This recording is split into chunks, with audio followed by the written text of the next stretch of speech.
हर बात को बार बार सोचते हो, एक ही बात को दिमाग में बार बार रिपीट करते हो, तो आप ओवर थिंकिंग के शिकार हो सकते हैं। बिस्मिल्लाहिर्रहमानिर्रहीम, अस्सलाम वालेकुम, वेलकम टू आई स्पीक। तो ये ओवर थिंकिंग आपके दिमाग को कैसे डैमेज करती है और इस ओवर थिंकिंग को कंट्रोल कैसे किया जा सकता है। पहले नंबर पर बात ही आपके ब्रेन को बहुत बुरी तरह से डैमेज करती है। जब आप ओवर थिंकिंग करते हैं तो आपका ब्रेन एक स्ट्रेस मोड में चला जाता है। जब आपका ब्रेन एक स्ट्रेस मोड में चला जाता है तो आपकी बॉडी से एक स्ट्रेस हार्मोन, जिसे कोर्टिसोल भी कहते हैं, वो बहुत बड़ी मिकदार में रिलीज होता है। और जब वो आपकी तादाद में, आपकी बॉडी में उसकी तादाद नॉर्मल से ज़्यादा होती है, तो आपको उससे बहुत सी फॉर एग्ज़ाम्पल फिज़िकल प्रॉब्लम्स होती हैं, जैसे कि रेस्टलेसनेस, एंशियसनेस और टायर्डनेस फील होती है आपको। दूसरे नंबर पे, अगर ये लॉन्ग टर्म तक ये प्रोसेस चलता रहे कि रोज़ आप ओवर थिंकिंग करें, रोज़ आपका दिमाग स्ट्रेस मोड में जाए, रोज़ नॉर्मल से ज़्यादा कोर्टिसोल आपकी बॉडी में आए, तो इससे आपको इंसोम्निया जैसी बीमारी हो सकती है। और इंसोम्निया कहते हैं कि आपको नींद नहीं आती, आप सोना चाहते हैं लेकिन आप सो नहीं पाते हैं। तो जब आपकी बॉडी में नॉर्मल से ज़्यादा कोर्टिसोल होता है तो आपको इंसोम्निया हो जाता है। और दूसरे नंबर पे, इससे कोर्टिसोल ज़्यादा जब लंबे अरसे के लिए रहे, तो इस मतलब मैं लंबे अरसे से मतलब वीक्स और मंथ्स और ईयर्स की बात कर रही हूँ। तो जब अब ये रहता है तो आपकी लॉन्ग टर्म मेमोरी इफेक्ट होना शुरू हो जाती है, ये आपको मेमोरी इश्यूज देता है। दूसरे नंबर पे जो आपको ओवर थिंकिंग से जो नुकसान होता है वो ये होता है कि आपकी बॉडी में जो एनर्जी रिसोर्स है ना, आपकी रिजर्व और लिमिटेड है। स्पेशली ब्रेन एक बहुत एक्टिव टिश्यू है, इसको हर वक्त एनर्जी चाहिए होती है। और जब आप एक ही चीज़ पे सारी एनर्जी ज़ाया कर रहे हो, ओवर थिंकिंग कर रहे हो, वो सारी दिमाग की एनर्जी उस पर यूज़ हो रही है, तो बाकी कामों के लिए आपके पास थोड़ी कम एनर्जी बच जाती है। तो अगेन ओवर थिंकिंग जो है वो इससे आपकी मेमोरी इश्यूज, बिकॉज आपके दिमाग का जो मेमोरी वाला हिस्सा वो भी अफेक्ट होता है, लॉन्ग टर्म में मेमोरी भी इससे अफेक्ट होती है। और दूसरे नंबर पे आपको फिजिकल प्रॉब्लम्स होती हैं, बिकॉज दिमाग और बॉडी कनेक्टेड हैं। आपको एंशियसनेस फील होगी, आपको टायर्डनेस फील होगी, you just don't feel well.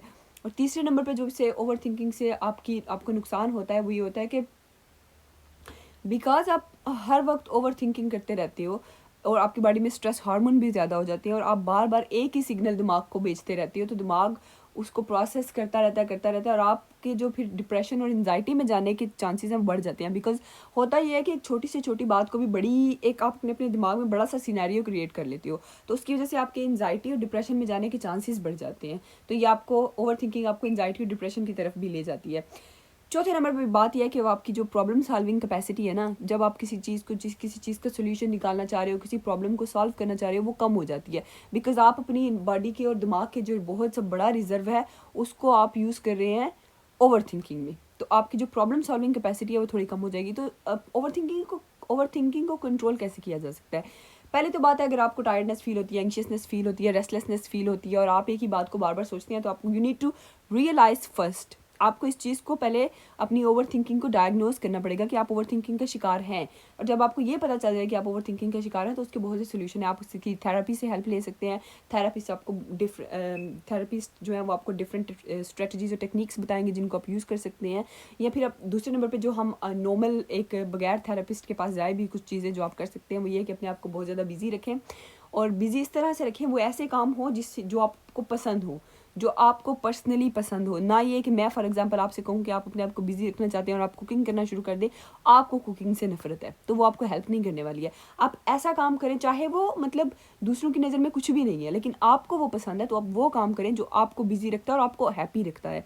आपने ये बात भी लाजमी दिमाग में रखनी है कि वो आपको बिजी भी रखे और हैप्पी भी रखे।